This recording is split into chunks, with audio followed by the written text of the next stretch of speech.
Muy buenas tardes a todos. Me alegra que de esta manera podamos llevar a todos los médicos que atienden el primer nivel digamos, todo eso que manejamos, y a veces realmente los niños llegan muy tarde, ¿no? Estamos hablando del tema de comunicación, lenguaje y habla. Vamos en primer lugar a mencionarles, ¿no? Realmente cuáles son las diferencias entre comunicación, lenguaje y habla, ¿no? Entonces voy a avanzar las diapositivas de tal manera que ustedes vayan un poco entendiendo, ¿no? Cuál es esa diferencia importante entre estos tres conceptos. Si hablamos de comunicación, vamos de alguna manera hablar de esa capacidad de transmitir la información. O sea, yo puedo a través de señas comunicarme con alguien que no domine mi idioma, ¿no? Si hablamos de lenguaje, es esa capacidad o esa función mental superior, ¿no? Para realmente poder producir palabras, estructurar oraciones, y una de las cosas más importantes que vamos a reiterar durante esta teleconferencia es esa comprensión de lo que nos dicen los demás, ¿no? ¿Y qué será habla? La doctora Mari Carmen Rodríguez habló sobre el tema parálisis cerebral y nos decía que es una alteración del tono, ¿no? De la postura y el movimiento. Justamente esta alteración del movimiento también se puede dar al nivel del complejo orofacial. Por lo tanto, un niño con parálisis cerebral podría tener esas dificultades a nivel de la boca, a nivel de la lengua, y no poder masticar, no poder deglutir, no poder pasar la saliva, que serían una parte de la sintomatología de una alteración en el habla. Esta es la diferencia, y vamos a ver que he puesto en dos columnas lo que es lenguaje y lo que es habla, ¿no? Ya les había estado mencionando de qué se trata el tema comunicación, justamente esa interacción con el otro. Entonces, vamos a ponernos en el caso, ¿no? De que viene un niño que tiene dificultades para lograr estructurar las frases en un momento que ya debería estructurar. Entonces, estamos hablando de un retraso del lenguaje expresivo, ¿no? Estructura para la edad correcta. También tenemos los problemas receptivos, ¿no? Que quiere decir que es un niño que yo tendría que darle una indicación, abre la boca y no lo hace. Señala la cabeza, tampoco lo hace. O sea, también puede haber otro diagnóstico de daño, de problemas de lenguaje que tiene que ver con la parte expresiva, con la parte comprensiva, y no olvidemos que siempre que tenemos un retraso de lenguaje, debemos estar atentos a dos cosas importantes. Podemos tener un problema asociado a un trastorno de espectro autista, podemos tener un problema que tiene que ver con el déficit intelectual, porque estamos hablando justamente que el niño no entiende lo que dice, o podemos estar frente a un niño que tiene un problema de audición, ¿no? Yo puedo darle una indicación y no voltea, entonces al inicio nos podría parecer que es un niño que efectivamente no está escuchando bien. Por otro lado, si hablamos de habla, habíamos comentado que tiene que ver con una alteración motora, ¿no? Justamente las alteraciones del habla están asociadas a esta alteración a nivel del complejo orofacial. La doctora Mari Carmen, como les mencionaba, habló del tema parálisis cerebral, y mencionaba que el niño tenía una alteración del desarrollo, ¿no? De aspectos motores. Justamente a nivel orofacial también podemos tener esta dificultad. Otras alteraciones del habla también son las relacionadas a, por ejemplo, la fisura palatina, el labio leporino, que son las llamadas disglosias. ¿Qué pasará si un niño tiene una fisura palatina y no lo atendemos o no lo derivamos al lugar correspondiente a tiempo? Entonces va a tener bastantes dificultades para lograr una voz correcta. ¿Qué pasará si un niño con labio leporino no se deriva a tiempo? También esa zona del labio va a tener cierta retracción de la cicatriz y el niño va a tener dificultad para producir ciertos sonidos. Como ven ustedes, ¿no? Tenemos muchos diagnósticos por los que los niños pueden ser derivados a otros niveles de atención por un retraso del lenguaje. Vamos a ver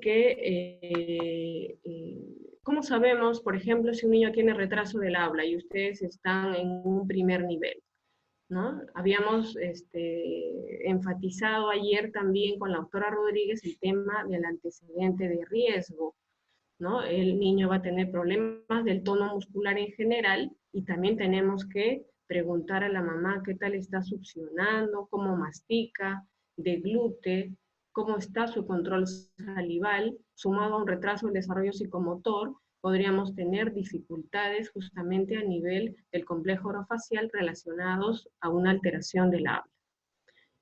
Fíjense que hay muchas mamás, ¿no?, que por problemas para que el niño degluta, le licúan todos los alimentos, ¿no? También otra de las funciones que cumple, digamos, ustedes como primer nivel, me parece que es también orientar a las mamás, a los familiares que vayan, esa secuencia de la consistencia de los alimentos para que el tono del complejo orofacial también se mantenga y vaya mejorando para que luego también sea digamos, un instrumento importante para la expresión oral.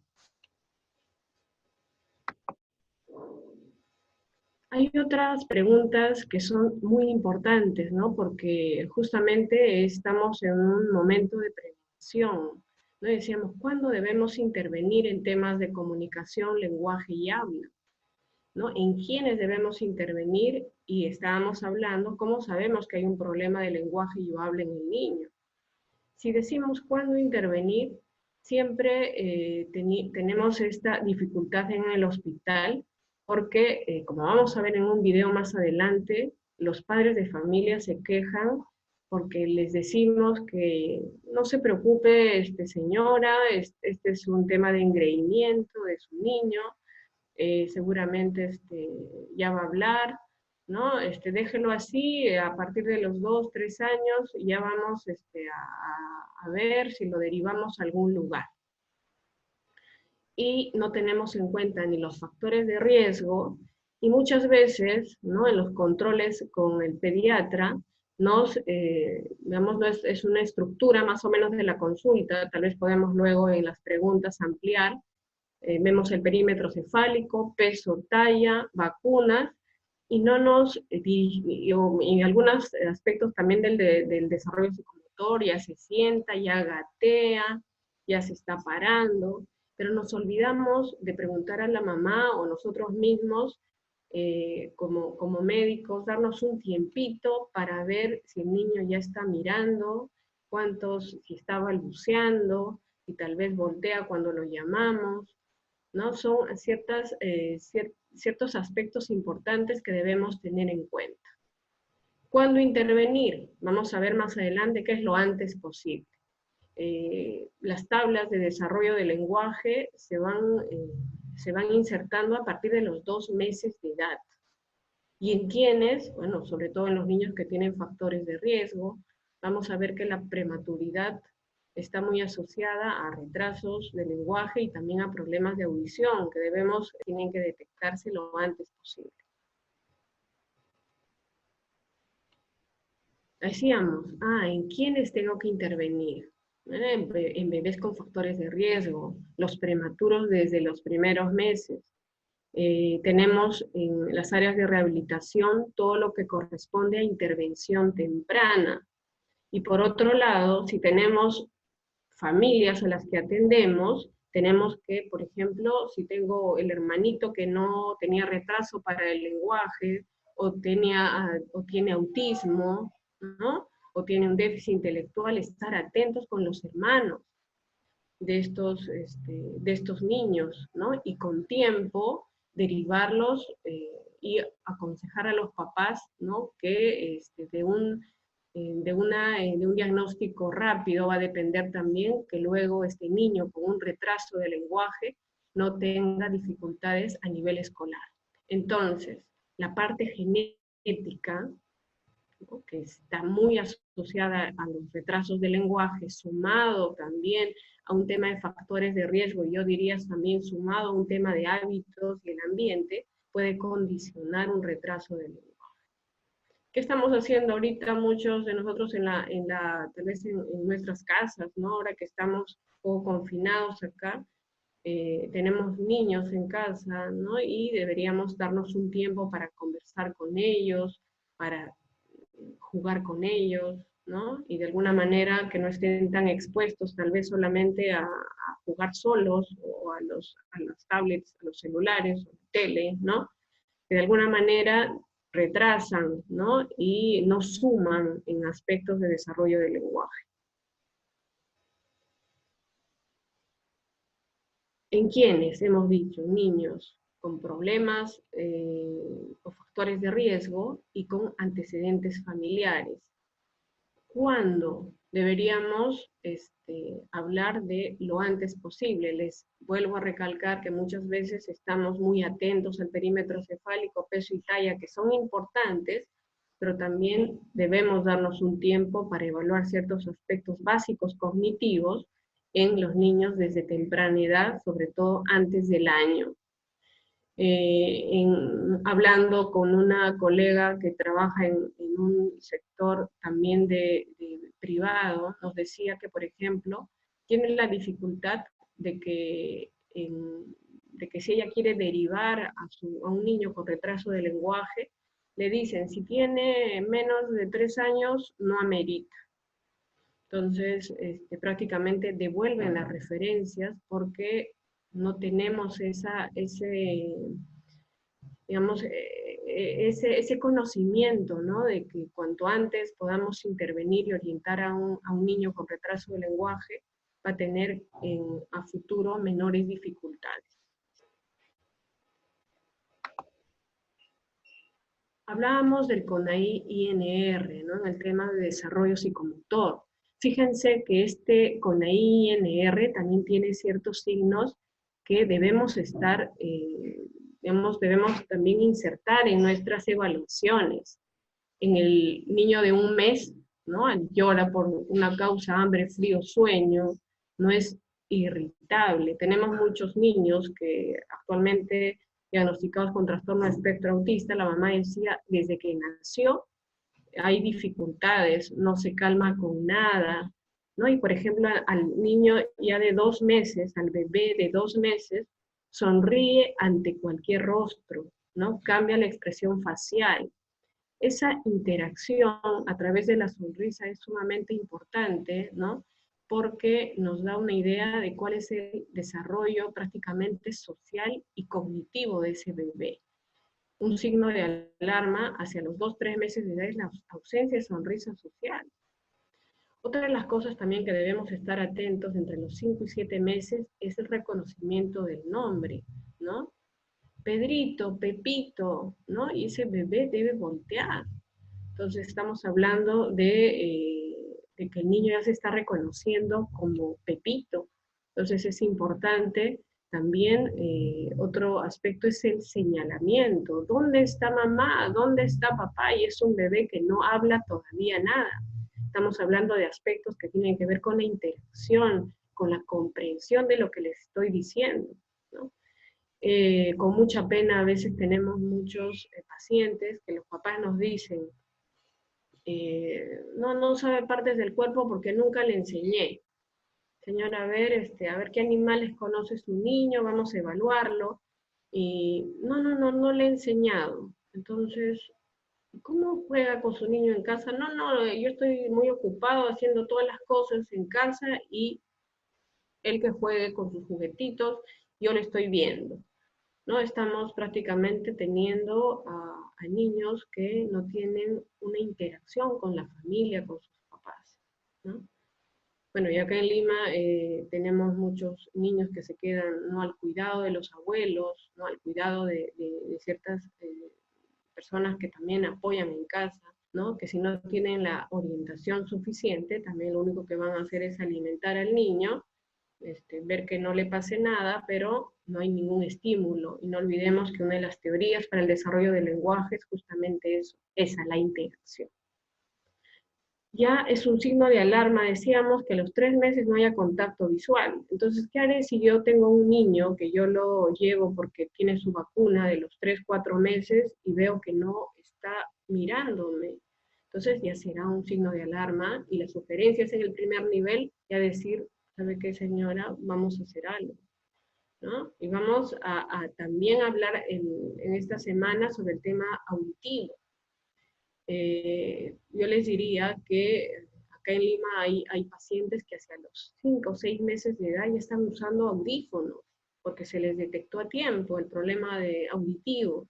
Entonces, fíjense que si yo tengo un niño que a los 7, 8 meses no reconoce su nombre, entonces definitivamente se le podría pedir un examen auditivo, pero no es un momento, digamos, del todo adecuado, porque ya ha pasado 6, 7 meses sin escuchar, ¿no? Y la corteza cerebral se nutre con el estímulo sensorial que yo le pueda dar a ese niño. Por lo tanto, hay que estar muy, muy atentos a estos primeros meses de vida.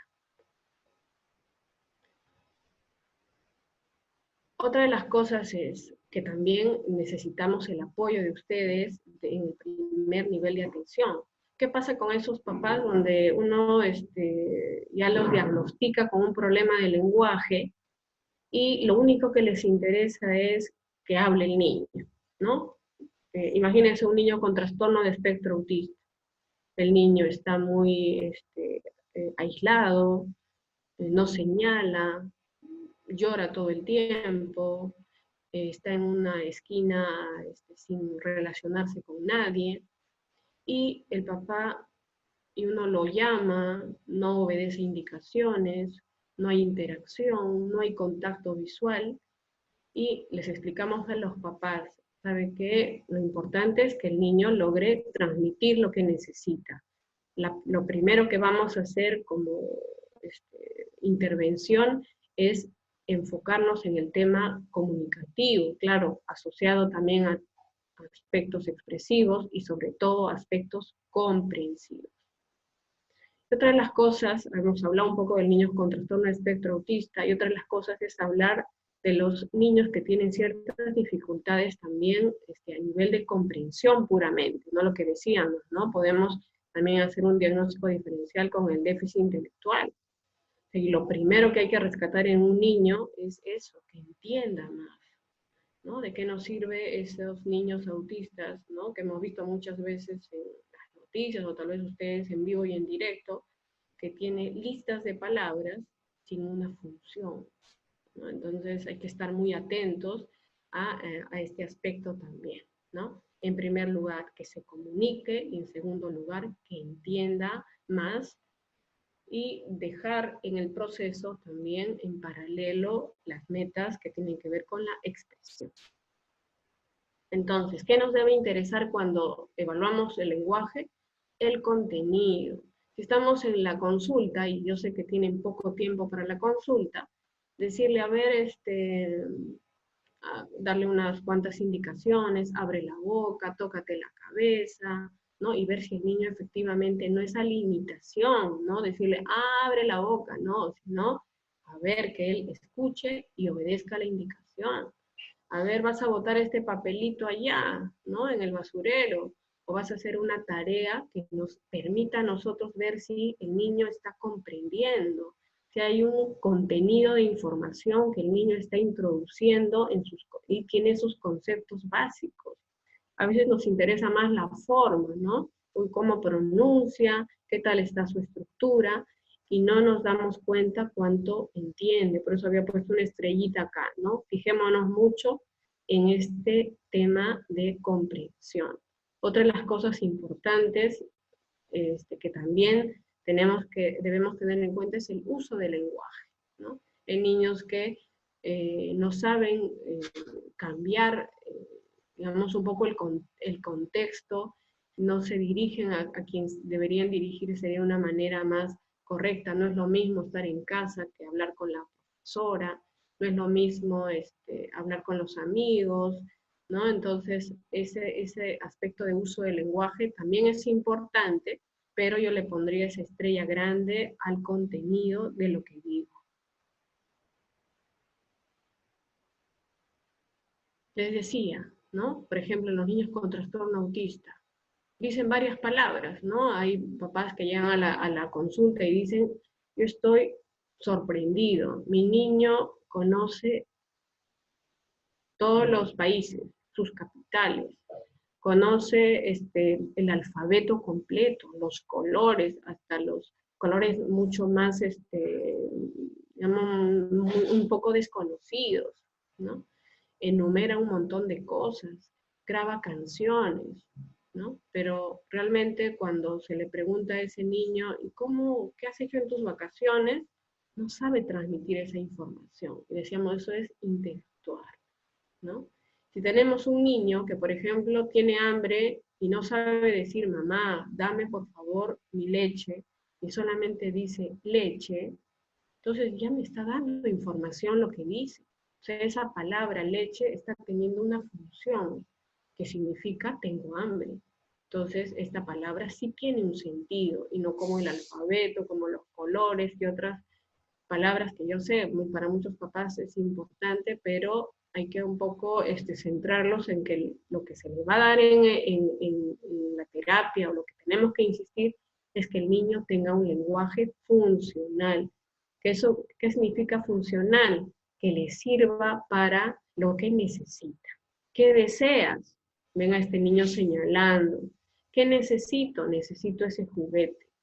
El señalar es un aspecto importante porque estamos hablando de atención conjunta. Yo le estoy pidiendo al otro que se dé cuenta de lo que yo necesito a través de una indicación, ¿no? A través de un dedito.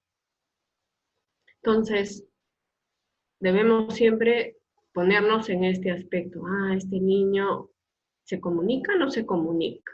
Entonces, hay una pregunta importante que le pueden hacer a los papás y es, ¿cómo le pide a usted las cosas, señor, señora?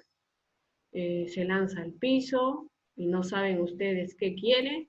Segunda opción sería señala lo que necesita y es solamente un señalador y no logra hablar, o dice una palabra y ustedes ya saben que significa tal cosa, ¿no? Entonces a mí me parecería mucho mejor tener un niño que señale y que diga una palabra para lo que necesita, que un niño que simplemente grita y no sabemos qué quiere, ¿no? Entonces los papás vienen desesperados porque son niños que realmente tienen un problema conductual tan grave y eso es también lo que debemos tener en cuenta. Para prevenir estos temas de conducta, debemos proporcionarle al niño esas herramientas para transmitir la información. Y si derivamos a un niño muy tarde, entonces va a perder un tiempo valioso. No olvidemos, sobre todo, bueno, aquí me imagino estarán escuchando pediatras, gente que trabaja en el primer nivel con niños, ¿no? Que esos 3 primeros años de vida en temas de desarrollo del sistema nervioso son vitales para el desarrollo de un lenguaje totalmente correcto. Entonces, ¿qué es lo que necesitamos? Comunicar. Para eso está el lenguaje, ¿no? El niño va a estar tranquilo, no van a haber problemas de conducta porque el niño va a decir, mamá sabe lo que quiero, ¿no? Y el niño también va a saber que mamá comparte conmigo, ¿no? Debemos promover esto, que por lo menos un tiempo durante el día haya esa capacidad de los papás de interactuar con el niño. El niño, ¿qué debe hacer? Transmitir información, señalando con una palabra, ¿no? Que ayude a ese receptor a que entienda lo que necesita. Y otra de las cosas importantes es la intención comunicativa. Si señalo, mamá me entiende. Si yo la miro, mamá sonríe. Entonces es un tema de que el niño va concientizando, ¿no? Que hay eh, ciertas tareas que él hace que hacen que haya esa dupla, ¿no? Con mamá y con otros miembros de la familia, a través de vocalizaciones, palabras y gestos. Sería bueno que ustedes tengan cada uno en su trabajo, ¿no? En la mesa o tal vez en un folder que esté cercano a ustedes, algunos hitos del desarrollo, ¿no? donde yo pueda decir, a los 4 meses el niño sonríe, fija la mirada, a los 2 a 4 meses, expresa frustración, sorpresa. Por ejemplo, a los 8 ya inicia esa comunicación más intencional. Entonces, yo creo que sería bien importante que ustedes tengan ciertos hitos de desarrollo muy cercanos, sobre todo en temas de comunicación. Claro, también en lo que es parte expresiva, parte comprensiva, ¿no? Lo que también nos proporciona el CONAI-INR. Entonces, vamos a hacer como un cierre, ¿no? De cuál es el rol del médico de primer nivel. Ustedes están muy cercanos a las familias. Decíamos en primer lugar, ven al bebé desde que está muy pequeñito. Entonces pueden tener su historia completa, desde cómo nació, si hay factores de riesgo para ver si necesita de todas maneras ese tamizaje auditivo que debería ser universal, verlo en los primeros 6 meses de vida, donde veíamos que hay ciertos hitos importantes, ¿no? Como el contacto visual, como el señalamiento de ciertas cosas, como a los 8 meses a contestar su nombre. Entonces, la cercanía a la familia es fundamental, ¿no? Hay que hacerle entender a la familia que también no es solamente alimentar al bebé, ¿no? Como en este experimento que se hizo con el monito, que le brindaron al monito una corteza parecida al pelo de la mamá y un biberón, y el bebé estaba con hambre, este bebé monito, y se fue hacia el pelo, ¿no? Porque el bebé necesita eso, afecto, para que luego se desarrollen también otras funciones. Y otra de las cosas es que ustedes orienten a estos papás también a que el medio donde se desarrolla el niño tiene que ser estimulante. No es solamente como esta primera jaulita, ¿no? Donde están las ratitas con su alimento. Suficiente, el agua, lo baño, lo cambio. No, tiene que ser un ambiente enriquecedor, donde haya esa interacción, donde papá y mamá sepan cómo está el niño, que lo miren, que jueguen con él, que le enseñen conceptos, porque después los papás dicen, no, eso no sabe porque no le he enseñado, y es penoso que no es solamente en papás que no tienen un nivel de conocimiento bajo, sino también a todo nivel, ¿no? Entonces el rol y la cercanía de la familia en aspectos de desarrollo de comunicación, lenguaje y habla es fundamental. En la actualidad, ¿no? ¿Qué debemos también aconsejar a los papás? Tal vez muchos de ustedes tienen la suerte de estar cerca a algún jardín, campo, ¿no? Que haya más esto de interacción. Bueno, que en estos días también está limitado, ¿no? Pero ahorita estamos todos en nuestras casas. Conversemos más, ¿no? A veces todos estamos con nuestros aparatitos y nadie se mira, ¿no? Los bebés quieren que los mires, que hables con ellos. Los niños necesitan eso, la interacción cercana. Les quería mencionar este artículo, ¿no? Que también es sumamente fundamental, que habla, por ejemplo, donde podemos abrir un programa de educación para papás sobre estímulo del desarrollo del lenguaje en lactantes prematuros con riesgo de daño cerebral. Lo único que se les decía a los papás era qué es lo que debían lograr sus bebés de acá a 2 meses. Por ejemplo, el bebé venía en su primer control a la semana de nacido. Entonces, claro, hay programas, ¿no? Para que el niño prematuro o el bebé prematuro ya se inserte, hacer terapias, ¿no? Pero no siempre está el tema lenguaje ahí inserto. Entonces le daba a los papás, ¿no? Cierta orientación de los hitos que debía lograr su niño a los 2 meses de edad o 3 meses de edad. Entonces le decían, señor, esté atento, esto hay que hacer en casa, ¿no? Y a los 3 meses vamos a tomarle su prueba, a ver si su hijito ha logrado esto que le estoy indicando. Y así en el proceso. Entonces se descubrió que esa interacción temprana y esa orientación que le dábamos a los bebés, a los papás de bebés prematuros, era sumamente importante para prevenir un retraso en el desarrollo del lenguaje, ¿no? Hay un efecto positivo en los papás de estos niños lactantes y mejoran los resultados en evaluación tanto motriz, cognitiva y de lenguaje. Estos son los programas, ¿no?, que se hacían. Y fíjense, ¿no?, que, por ejemplo, si hablamos de grupos, del grupo 1, donde están los papás que participaron en el programa, y el grupo 2, donde están los papás que no participaron en el programa. Todos los rangos, todas las, digamos, las notas, los puntajes fueron mejores en el grupo 1, lo que significa que esos papás, al momento que nosotros les damos las indicaciones, también han sido partícipes de la educación a sus niños y los logros en aspectos motrices, cognitivos y también sociales.